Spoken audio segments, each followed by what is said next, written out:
Mm-hmm.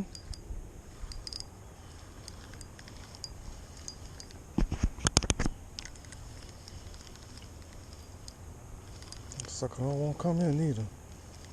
What's your big behind up here?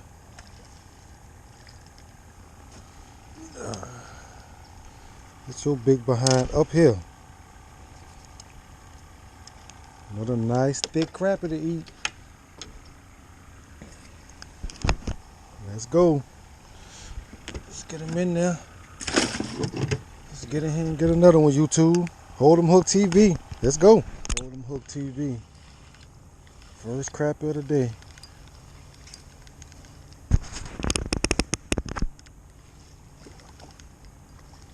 Where y'all?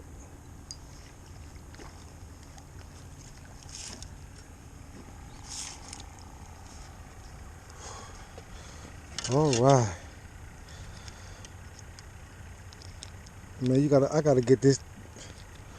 If you don't get that right there on the side of that tree, you don't get no bite. They sitting right up under that tree. But you have to get it in the perfect position, man. Look at that. That's a nice crappie. He's gonna be a good eater. We're gonna get him in the bucket. And we're gonna get out there and get another one. Whew, it's a dangerous throw over there by the side of that tree, but if you could get it where it need to be at, you'll definitely catch some.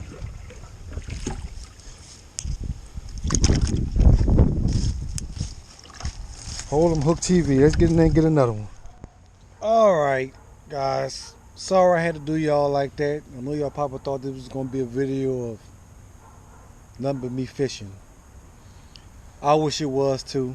But nevertheless, I went fishing the other morning. I only caught maybe 2 or 3 crappie. There was some okay, nice sized crappie, but that's all I caught. The wind started blowing real bad, and where they were sitting at on the side by this tree, I just couldn't get my line over there.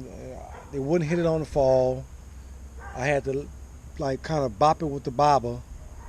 That's the only way I was catching it. But when the wind got high, I just kept getting hung in that tree over there. So I just got kind of tired. It wasn't biting, so I just went on home. So that's just what it was. But anyway, I put in some footage of me putting my boat carpet on my boat that I did the other day. So hope you guys enjoy that. Stay tuned. I'll probably hit El Tuna this weekend. I might take my daughter with me and see what we could do. So, like I said, sorry guys. I wish I would have caught more fish, but I didn't. But I think you guys are going to enjoy this little bonus footage of me putting the carpet in my boat. So, y'all stay tuned. Later.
Okay, try to do the whole thing.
All right, guys, right here, this is the contact cement that I was speaking on.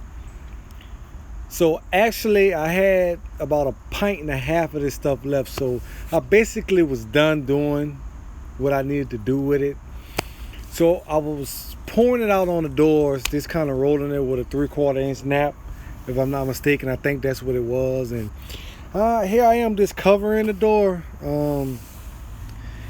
This stuff tacks up in about 5 minutes, where the carpet will stick to it real good, where you can do multiple things with it, where it'll stay in place. So that's what I was doing. I was just kind of rolling it on, and I flipped it over, put a little bit in the grooves on the other side of it. I had some clothesline clips, which you guys will see here in a minute. I got them from the dollar store. It was like $1 a bag, and it was like 30 or more in the bag, something like that, I want to say. But other than that, it's a simple job. Like I said, this contact cement tacks up real quick, and all I was doing was putting the clips on, and then after so long, maybe 2-3 minutes, maybe 3 to 5 minutes, I would take them off, and then the carpet would be in place. And that's basically it, And after that, I stuck them in a hole in the boat, and that was it. So as you guys can see, it wasn't nothing hard, so it's simple. That's it, contact cement and carpet. The carpet is not that thick, but that's the kind of carpet I want anyway, so there you go. Contact cement and carpet, it works. And I can change this, if I need to change it without too much of a hassle to take it off. So that's the route I chose to go. And there you have it.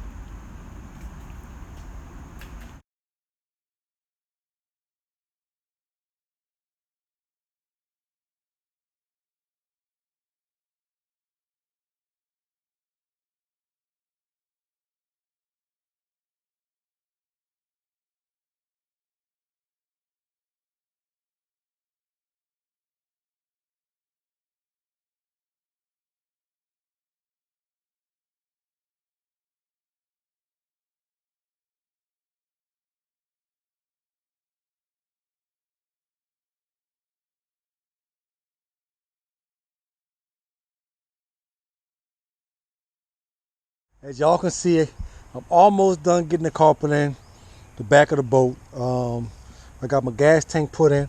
Oh God, the primer ball all smushed down up in there.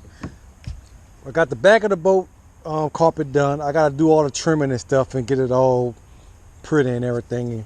Then I put my fittings on the door so I can open them up. But other than that, man, everything's coming along good with the carpet. I had gray carpet in here that I put in that I didn't like, so I took that out and I went with another kind of carpet. Wasn't the most expensive carpet, but like I said, my boat is an older boat, so I went with some in-between carpet, so I think it'll be just fine. Shouldn't have any mud or anything getting on this once I start using my big boat. It's different than being in my giant boat. I don't think I'd be getting all kind of mud and stuff inside of it. But anyway, I got this part done. I got a little bit more things to do with the carpet. And you guys just stay tuned, man, and follow me. This is my Bomber Bass boat that I've restored. Did a lot of work on this boat. This boat was horrible when I first got it. So I just thank y'all for coming along on this journey with me. So with that being said, let me get back to work. Mike D, Hold'em Hook TV. Let's get it. What's going on, YouTube? Your boy Mike D, Hold'em Hook TV. The other day, I put my carpet on the back of the boat. Today, I put a couple of latches on. As you guys can see, it took me about 30 minutes to put them on. Had to kind of cut a little bit of the fiberglass out to get them to fit in exactly how I want it. But guys, when I installed this carpet, I used something called contact cement. I didn't go with glue because, like I said, the carpet that I use for my boat is kind of in the middle between the best and not so best. So it's not that thick, which is fine. That's something that I wanted. So that's what you can do when you own something. You can do what you want to do with it. So that's the carpet I chose, and I use contact cement to get this carpet in. So if I ever want to take it out and redo it, it won't be so bad of a job for me to replace the carpet. But I got off from work today and I did that.